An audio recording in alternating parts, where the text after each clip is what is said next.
Student, how R you. देखो दोस्तों, आज हम इस पहला जो वीडियो है साइंस पार्ट 2 का पहला जो लेसन था हेरिडिटी एंड इवोल्यूशन, वो वीडियो हमने मराठी इंग्लिश हिंदी में किया था। वैसे ही सेम आज हम मराठी बोलना और हिंदी में बोलूंगा। I will explain in English also. देखो दोस्तों, हम 3 भाषा में ये करेंगे। पहले means last lectures we had learned the definition of heredity and the concept of transcription and translation. मराठीत सांगायचं म्हटलं तर याच्या अगोदर आपण अनुवंशिकता म्हणजे काय, जनुक कसे काम करतात, आणि नंतर आपण पहिलं होतं भाषांतरण आणि प्रतिलेखन आणि भाषांतरण याचे तुम्ही मला रिटर्न्स पण पाठवले होते। आता आपण आज या लेक्चर्स मध्ये स्थानांतरण म्हणजे ट्रान्सलोकेशन, स्थानांतरण म्हणजे ट्रांसलोकेशन। देखो ट्रांसलोकेशन याची डेफिनेशन आपण बघूया। हम देखेंगे उसकी डेफिनेशन क्या है। देखो, amino acid with peptide chains, amino acid with peptide chains, amino acid with peptide chains, amino acid with peptide chains is formed by RNA, is formed by mRNA. mRNA is formed by rRNA means ribosomal RNA, and which is brought by tRNA. Which is brought by tRNA. Okay, ये English में amino acid with peptide chains which form by mRNA क्या करता है, amino acid with peptide chains form करता है, और वो कौन लेके आता है, tRNA लेके आता है।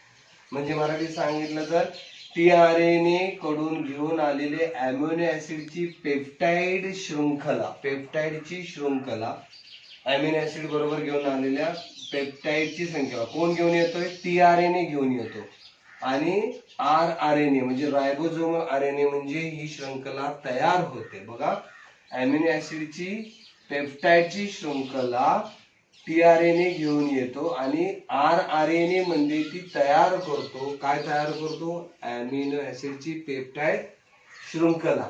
त्यालाच आपण काय म्हटलेलं आहे, काय म्हणतोय त्याला आपण, this ribosomes means this ribosomes mRNA is gradually goes from one end to other end.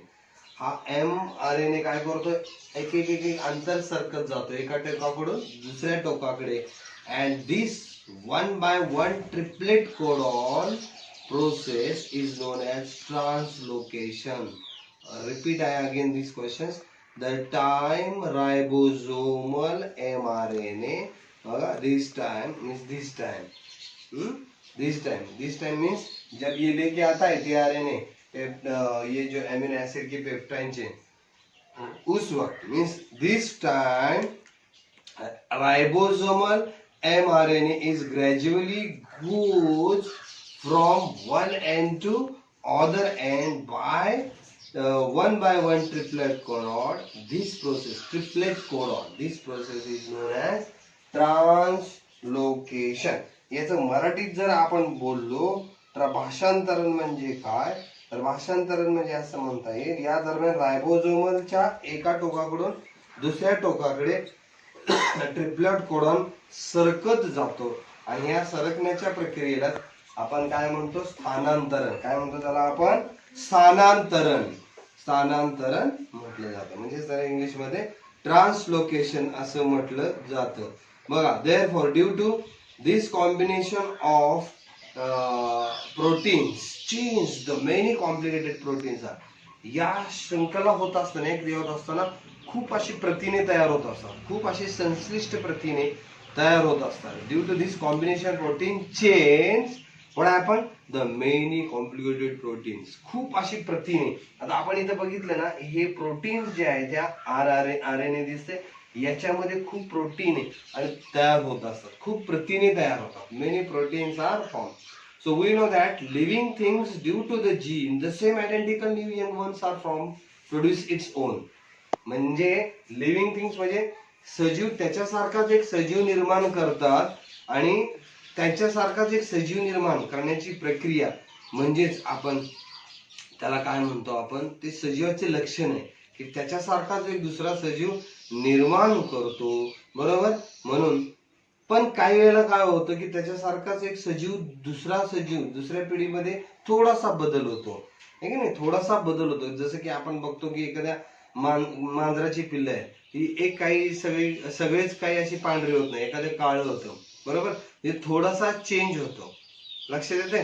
एखादा आंब्याचं झाड लावलं असेल तर सगळेच आंबे सारखे नसतात, तर तो आंबा एखादा छोटा, एखादा मोठा, एखादा निकृष्ट, एखादा उत्कृष्ट असा, म्हणजे एखादा good excellence quality, bad quality किंवा थोडेसे डिफरंट जाणवतात. एकाच गाईचं 2 वासर असतात पण एकाचा कलर वेगळा असतो दुसऱ्याचा, म्हणजे it is not same identical form. म्हणजे ह्या सेक्शुअल रिप्रोडक्शन मध्ये थोडेसे चेंज असतात, आयडेंटिकल नसतात जसं सेक्शुअल सारखे आपण पाहिलेलं आहे. But sometimes this is accidental immediately changes in gene. परंतु काय होतं, कधी कधी अचानक जनुकामध्ये खूप मोठा बदल होतो. That means the one nucleotide changes its position. बरोबर, वन न्यूक्लियोटाइड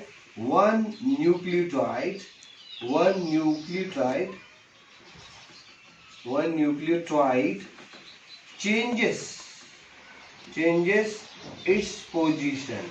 एखादं न्यूक्लियोटाइड जे आहे सेल मधलं, जीन्स मधलं, ते अचानक आपली जागा बदलतं. अँड काय होतं मग, changes this position due to this process occurs minor changes in genes. आणि या न्यूक्लियोटाइड्स म्हणजे या केंद्रकानं अचानक जागा बदलल्यामुळे जनुकामध्ये बदल होतो. Minor changes in genes, minor changes in gene. मग एखाद्या न्यूक्लियोटाइड आपली जागा बदलतं. One nucleotide changes its position, minor changes occurs in gene. थोडासा जीन मध्ये बदल होतो. And this changes due to this process, the minor changes is known as mutation. These minor changes, these changes is known as mutation. या चेंजेसला आपण काय म्हणतो, mutation म्हणजे उत्परिवर्तन. काय म्हणायचं त्याला, उत्परिवर्तन. मराठीमध्ये उत्परिवर्तन म्हणजे मराठीत थोडं सांगायचं म्हटलं तर अचानक म्हणजे एखादं न्यूक्लियोटाइड आपली जागा बदलल्यामुळे जनुकामध्ये थोडासा बदल होतो आणि बदल झाल्यामुळे तो या बदलाला आपण काय म्हणतो, उत्परिवर्तन. हे परीक्षेला डेफिनेशन विचारतील. उत्परिवर्तन म्हणजे काय, what is mean by mutation. याच्यावरती व्यवस्थित विचारलेलं जातं. Mutation, what is mean by mutation. The mutation process is the good evidence of the Darwin's theory of natural selection. म्हणजे हा जो म्युटेशन जो आहे हा डार्विनच्या सिद्धांताला, डार्विनचा जो नैसर्गिक निवडीचा सिद्धांत आहे याला एक चांगला पुरावा मिळाला. कारण प्रत्येक सजीव जेव्हा आपला नवीन सजीव तयार करत असतो त्यावेळेस काही बदल होत असतात आणि ते छोटे बदल म्हणजेच काय असतं, उत्परिवर्तन किंवा त्याला आपण काय म्हणतो, म्युटेशन. तुमच्या टेक्स्टबुक मध्ये दिलेलं आहे, टेक्स्टबुक मधूनच तुम्ही हे प्रश्न करायचे. ठीक आहे. आता आपण नेक्स्ट पॉइंट, म्युटेशन हा प्रश्न करायचा आणि मला ग्रुपवर पाठवायचा. ठीक आहे. म्युटेशन, उत्परिवर्तन म्हणजे काय, आताच सांगितलं ठीक आहे. काय सांगितलं, accidental changes in the gene. That is means one nucleotide changes their positions and that minor changes occur in the gene. This process is known as mutation. म्हणजे एखाद्या न्यूक्लियोटाइडनं जागा बदलली की जनुकामध्ये बदल होतो, छोटासा लहानसा बदल होतो. या बदलामुळे जे काही या प्रक्रियेलाच आपण काय म्हणतो, उत्परिवर्तन. आणि उत्परिवर्तनामुळे जसा पॅरेंट्स म्हणजे जसा जनक आहे त्या जनकासारखा नवीन जीव जरा वेगळा दिसतो. For example sickle cell anaemia हा एक डिसऑर्डर आहे. असे डिसऑर्डर तयार होतात. डिसऑर्डर म्हणजे मराठीत त्याला आपण म्हणतो जनुकीय बदलामुळे ह्याच्या काही जनुकीय प्रॉब्लेम्स किंवा जनुकीय हार्मफुल, त्याला घातक परिणाम असं म्हणतो आपण, असे जेनेटिकल डिसऑर्डर्स तयार होतात. जसे की सिकल सेल ॲनिमिया म्हणजे एकदम वेगळं पण ॲबनॉर्मॅलिटी काहीतरी येते, बरोबर. नॉर्मल मुलासारखं ते मूल किंवा तो सजीव राहत नाही आणि याला आपण mutation, sickle cell anaemia, harmful किंवा त्याला कन्सिडरेबल नोटीस येतं आपल्याला. Mutation is sometimes normal but sometime it is considerable. म्हणजे हे जी उत्परिवर्तन आहे कधी कधी नॉर्मल असतं, साधं असतं, पण कधी कधी खूपच मोठा बदल होतो. त्याच्यामुळे सिकल सेल ॲनिमिया किंवा हा जो रोग आहे सिकल सेल ॲनिमिया, तुम्ही 9वी मध्ये पाहिलेलं आहे. अशा पद्धतीचे नवीन जीवामध्ये बदल होतो, आपण ते बघितलेलं आहे. आता आपल्याला पाहायचं की याच्या आधारेवरती काय तुमच्या टेक्स्टबुक मध्ये प्रश्न दिलेला, आपल्या पच्चीस संस्थेमध्ये आंत्रपुच्छ हे अवयवाचे काय काम आहे. आंत्रपुच्छ या अवयवाचे काय काम आहे. What is the function of appendix. What is the function of appendix. Appendix म्हणजे आपलं मोठं आतड असतं, त्या मोठ्या आतड्याचे एक छोटासा एक पार्ट असतो, त्याचं काही काम नसतं पण असतं, आणि त्याचं काहीच काम नसतं, पण तो कधी कधी दुखायला लागलं, कधी कधी आपण शिळं अन्न खाल्लं की मग त्याचं ऑपरेशन करून काढावं लागतं, पण ते सगळ्यांना आहे आपल्याला. त्याला आंत्रपुच्छ मराठीत म्हणतात, इंग्लिशमध्ये त्याला अपेंडिक्स म्हणतात. So what is the function of appendix. No, there is no function of appendix. जसे की अजून आहे in our wisdom teeth. What is the function of wisdom teeth. Wisdom म्हणजे अक्कलदाढ. आपल्याला अक्कलदाढ आहे बघा, त्यानंतर ते 18 वर्षानंतर 20 वर्षानंतर येते आपल्याला. आता आली नसेल तुम्हाला कदाचित, पण येते आहे की नाही. मग त्याला म्हणतो की आपण याला अक्कल आली आहे की नाही. कधी कधी म्हातारपणापर्यंत आडा पडतात पण अक्कल काय येत नाही, कारण आपल्याला म्हणतात की teeth wisdom. What is the function of teeth wisdom. Really त्याचं नो विजडम. त्या आपल्याला अक्कलदाढीचा अन्न चावून खरंच उपयोग होतो का, त्या दाढाचा उपयोग होतो का. अक्कलदाढ म्हणजे शेवटीला असते बघ, एकदम वरती कोपऱ्यात लास्टला, आपण तिथपर्यंत चावत जात नाही. We can not chewing the food by the wisdom teeth, but it is having okay like appendix. अजून एक तुम्हाला विचारायचं मला तर, प्राणी डायनासोर सारखे प्राणी महाकाय कुठे गेले है ना. Why did the huge animals like dinosaurs extinct. कुठे गेले, दुर्मिळ का झाले. Why did the huge animals like dinosaurs are extinct. ते कुठे गेले, काय झालं असेल. What happen, what would be happen about the dinosaurs. तुम्हाला माहित आहे याचं उत्तर. Because there were no gene or genetically we have conserved those animals, and after the some later periods the many huge environmental changes occurs in the world, and therefore the huge animals dinosaurs are distinct or rare. Okay, why are the many species of animals and birds, plants, they are going to extinct. आता आपण हे पण बघतो की काही प्राण्यांच्या पक्ष्यांच्या जाती नष्ट का झालेल्या आहेत की नाही. बरेचसे आता तुम्ही बघता की काही वाघ आहे, ते वाघ, बिबट्या वाघ, इंडियन बिबट्या म्हणतो, इंडियन चित्ता म्हणतो, तो तर कुठं बघायला दिसतच नाही, असं डोळ्यातून काळ आलेलं तो इंडियन चित्ता. Rare extinct species of animals, ते दिसत नाही.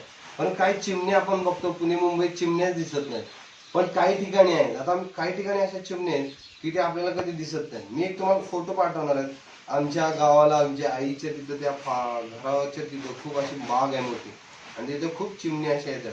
तुम्हाला कदाचित मी व्हिडिओ करताना आवाज येत असेल चिव चिव चिव. त्या वेगवेगळ्या प्रकारच्या चिमण्या आहेत, आणि त्या चिमण्या ज्या आहेत ते तुम्हाला कुठंच बघायला मिळणार नाहीत, फक्त इथंच. मी एक याच्या बरोबर एक व्हिडिओ फोटो पाठवीन, इमेज. त्या चिमण्या बघा किती सुंदर चिमण्या आहेत, त्या झाडावर बसत. ठीक आहे, तर त्या चिमण्यांना आमची आई खाऊ घालते मस्त. त्या कुठून कुठून येतात माहित नाही, आणि कुठं गायब होतात. काही घरात पण आहे, काही घरामध्ये त्यांनी असं हे केलेलं आहे, त्यांच्यासाठी सगळी सोय केलेली आहे.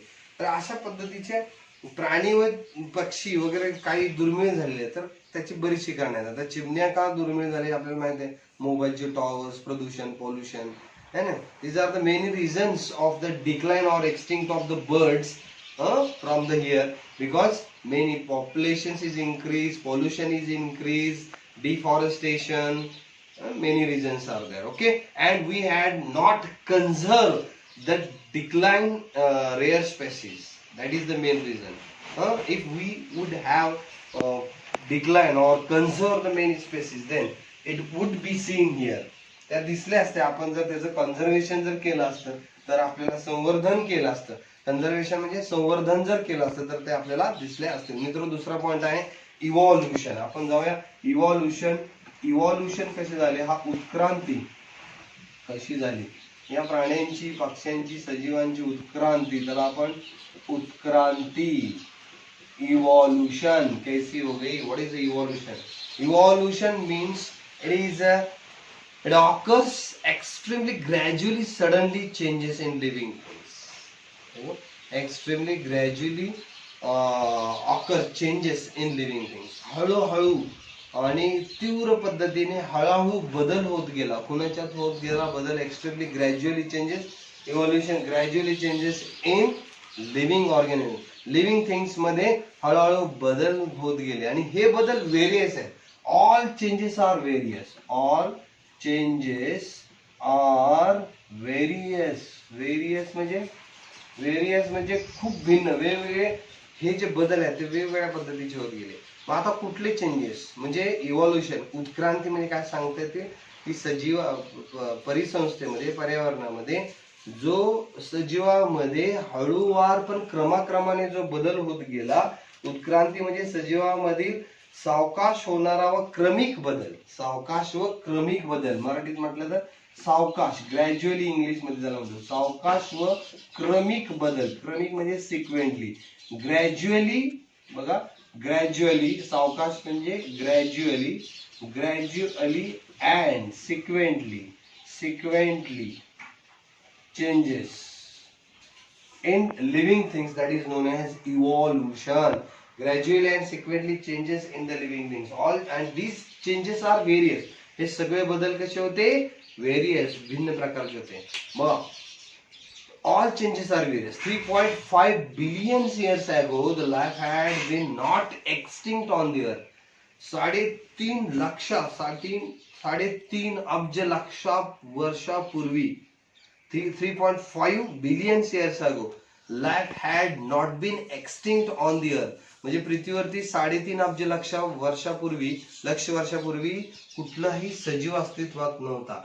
As the belonging there may have been only simple elements in the ocean on the earth, and the simple type of organic and inorganic compounds, and afterwards complex compounds like proteins and nucleides may have been formed, and then after a long period the number of cells may have increased of the cost of surrounding chemically.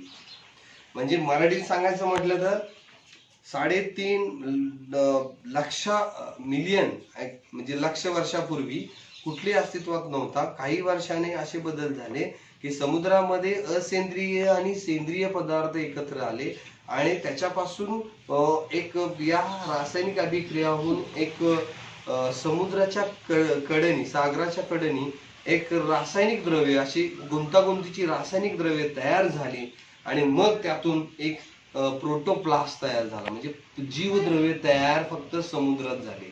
समुद्रामध्ये काय तयार झाले? जीवद्रव्य. And according to this natural theory of same species have grown on the same could not adjust surrounding. आणि परत काय झालं? असा प्रोटोप्लाझम पहिल्यांदा तयार झाला ओशियन म्हणजे समुद्रामध्ये.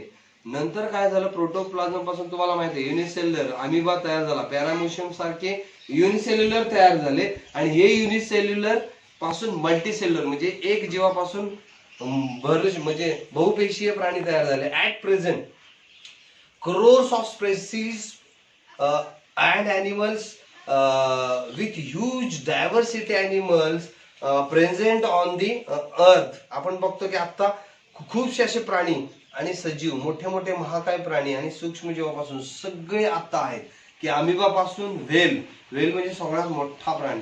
From the in case of plants and unicellular chlorella, banyan tree. Plants मध्ये तर क्लोरेला पासून म्हणजे सूक्ष्म वनस्पती पासून बनियान ट्री म्हणजे वडाच्या झाडापर्यंत एवढे मोठे. म्हणजे life is everywhere from equator pole to pole. म्हणजे विषुवृत्तापासून ते ध्रुवापर्यंत, उत्तर ध्रुव दक्षिण ध्रुवापर्यंत सगळीकडे तुम्हाला प्राणी बघायला बसतील, सजीव बघायला मिळतील, सूक्ष्मजीव सगळे बघायला मिळतील, महाकाय प्राणी बघायला मिळतील, वेगवेगळ्या प्रकारच्या जाती प्रजाती बघायला मिळतील. हे सगळं कशामुळे झालं तर gradual development of living organisms in acceptable. आणि ही जी सजीवांची जी हळूहळू जी उत्क्रांती आहे, हळूहळू जो बदल आहे तो आपल्याला स्वीकारला पाहिजे. हा उत्क्रांतीचा पहिल्यांदा बेस आहे, हा एक थेरी आहे, बेस आहे, ह्याची एक थेरी आहे, बरोबर. आणि म्हणून आपल्याला हे शिकलं पाहिजे की what is the theory of evolution. मग उत्क्रांतीचा सिद्धांत काय, उत्क्रांती सिद्धांत काय हे मित्रांनो समजलं तुम्हाला. याच्यावर बरेच प्रश्न तुम्ही करू शकता की उत्क्रांती म्हणजे काय, उत्क्रांती कशी होत गेली, हे का नाही, उत्क्रांती कशी झाली, how does evolution occurs, evolution कशी झाली, how does species are exist on the earth, what is the history of the existence evolution on the earth. असे प्रश्न तयार करू शकता. मोठा एक question, what is the history of evolution of the earth, how does living organisms exist on the earth.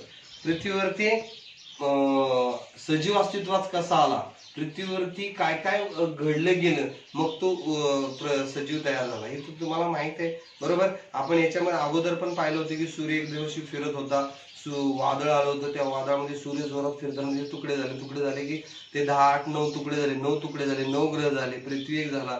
मग पृथ्वीवरती थोडस स्मॉग तयार झालं, धुकं तयार झालं, टेम्परेचर कमी होत झालं, मग त्या धुक्याचं स्मॉगचं पाणी झालं, वाफेचं पाणी म्हणजे समुद्र झाला, समुद्रात मग हे सेंद्रिय असं म्हणजे ही सगळी हिस्ट्री आता मी सांगितली ती सगळं आहे, ठीक आहे. म्हणजे पहिल्यांदा जीवद्रव्य समुद्रात झाला, अमिबा त्याच्यापासून, पॅरामोशियम, आणि नंतर मग सगळे क्लोरेला वनस्पती छोटे छोटे मग असे तयार उत्क्रांती, त्याला हजारो करोड वर्ष लागली, लक्ष वर्ष लागली, many of years having for the evolutions, okay, and the existence of living things. आता उत्क्रांतीवाद म्हणजे काय हे व्यवस्थित आपल्याला बोलायचं आहे. The theory of evolution, theory of evolution, उत्क्रांतीचा सिद्धांत, उत्क्रांतीचा सिद्धांत, theory of evolution, theory of evolution, theory of evolution. हा जरा थेरीचा पार्ट आहे, म्हणजे उत्क्रांतीचा सिद्धांत, मराठीवाले उत्क्रांतीचा सिद्धांत, उत्क्रांती सिद्धांत. आता मी जरा हिंदी बोलतच नाही कारण हिंदी बोलण्याची आवश्यकता नाही काय, ओके. उत्क्रांती सिद्धांत म्हणजे थेरी ऑफ इव्हॉल्युशन, उत्क्रांतीचा सिद्धांत. या सिद्धांतानुसार आपल्याला काय काय बघायचं बघा. पृथ्वीवर समुद्रात हे सगळं झालं, आता आपण बघितलं की according to theory of first living material that is protoplasm. हे पहिलं पृथ्वीवरती पहिला जीव काय तयार झाला, जीवद्रव्य. पहिलं जो जीव तयार झाला हे कुठं झाला, समुद्रात. त्याला इंग्लिश मध्ये आपण प्रोटोप्लाझम, प्रोटोप्लाझम. हे मी काय सांगतोय कारण दोन्ही मुलं एकत्र आहेत, मराठीवाले इंग्लिशवाले. जीवद्रव्य पहिला समुद्रात तयार झाला आणि नंतर काय तयार झालं, प्रोटोप्लाझम, इंग्लिश मध्ये protoplasm. The theory of evolution, the living material. याला काय, जीवद्रव्य म्हणजे सजीवांचं काय, हा समुद्रात सापडलेला एक पहिला सजीव पदार्थ आपण म्हणलेला. पहिला सजीव पदार्थ काय सापडला तर जीवद्रव्य. कुठे सापडला, समुद्रात. What is the living material found in sea or ocean, that is a protoplasm. हे विद्यार्थी मित्र लक्षात ठेवायचं. Protoplasm, it is form in ocean. After thousands of years, unicellular organisms was formed. Gradually changes occur in the unicellular and huge multicellular animals, and that is the complex organisms was formed. Duration of all these changes about 300 crore years. म्हणजे याला किती वर्ष लागली, 300 करोड वर्ष लागली. हे जे सगळे बदल आहेत या जीवद्रव्यापासून, प्रोटोप्लाझम म्हणजे जीवद्रव्यापासून जे पूर्णपणे हे सूक्ष्म जीवापासून ते बहुपेशीय पर्यंत, किंवा अमिबा पासून ते पाक हत्तीपर्यंत, किंवा क्लोरेला पासून ते पाक बनियान ट्री म्हणजे वडाच्या झाडापर्यंत, याला जवळजवळ ही जर उत्क्रांती व्हायला किती वर्ष लागली या जीवद्रव्यापासून, 300 करोड वर्ष लागली मित्र. आणि याच्यातून व्हॉट इज द इव्हॉल्युशन. मग इव्हॉल्युशन म्हणजे काय, the progressive development of plants and animals, the progressive development of plants and animals from their ancestors having different structural and functional organizations is called evolution. I can repeat it. The progressive development of plants and animals from their ancestors म्हणजे त्याचे पूर्वज, ancestors having different structural and functional organizations is known as theory of evolution or evolution. A definition of evolution. Define evolution. It can be asked for board exam. Evolution. So what is right about the theory of evolution? Theory उत्क्रांतीवादाचा सिद्धांत यावर टिपा लिहा किंवा define the evolution म्हणजे उत्क्रांतीची व्याख्या द्या आणि याच्या आधारेच मग उत्क्रांतीचे पुरावे पुढच्या पार्ट मध्ये आपण शिकणार आहोत. What are the evidence of theory of evolution. ते 10-12 इव्हॉल्युशन आहे. मग आपण लेमार्किझम, मग जो डार्विनचा सिद्धांत या लेसन मध्ये आपण शिकणार आहोत. मित्र, पहिला हा जो प्रश्न what is the evolution, define evolution, उत्क्रांती म्हणजे काय, what is mean by evolution, असे प्रश्न विचारतात. तर भिन्न रचना व कार्य असलेल्या पूर्वजापासून, भिन्न रचना व कार्य असलेल्या पूर्वजापासून म्हणजे एन्सेटर्स, पूर्वजापासून वनस्पती व प्राण्यांचा जो प्रागतिक विकास म्हणजे उत्क्रांती होय. मराठीवाल्यांसाठी परत एकदा रिपीट करतो. भिन्न रचना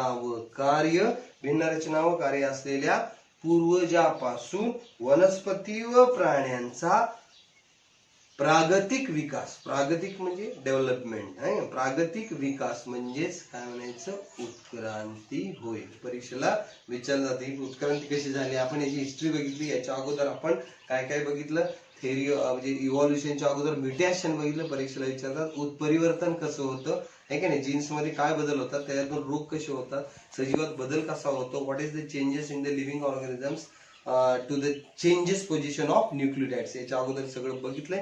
तुम्ही व्हिडिओ पाहायचा. You can see the video carefully, learn till understand. आणि दोस्तो हा व्हिडिओ नंतर मला लर्न व्यवस्थित करून याच्यावरती क्वेश्चन्स बनवायचे. एका पेज वरती कमीत कमी 10 questions. On the one page you can make the 10 small questions. It is use for board exam. Okay. आणि हे तुम्ही मला लवकर पाठवायचं. काही डाउट्स असतील तर you can call me and my group friends all. They can send the homework on my group.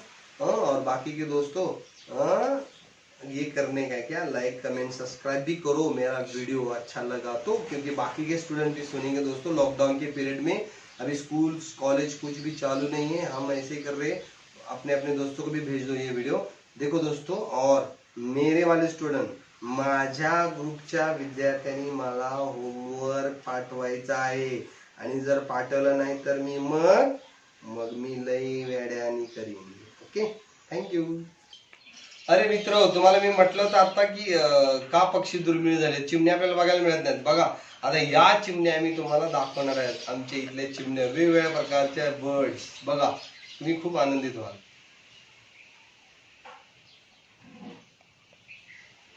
Thank you.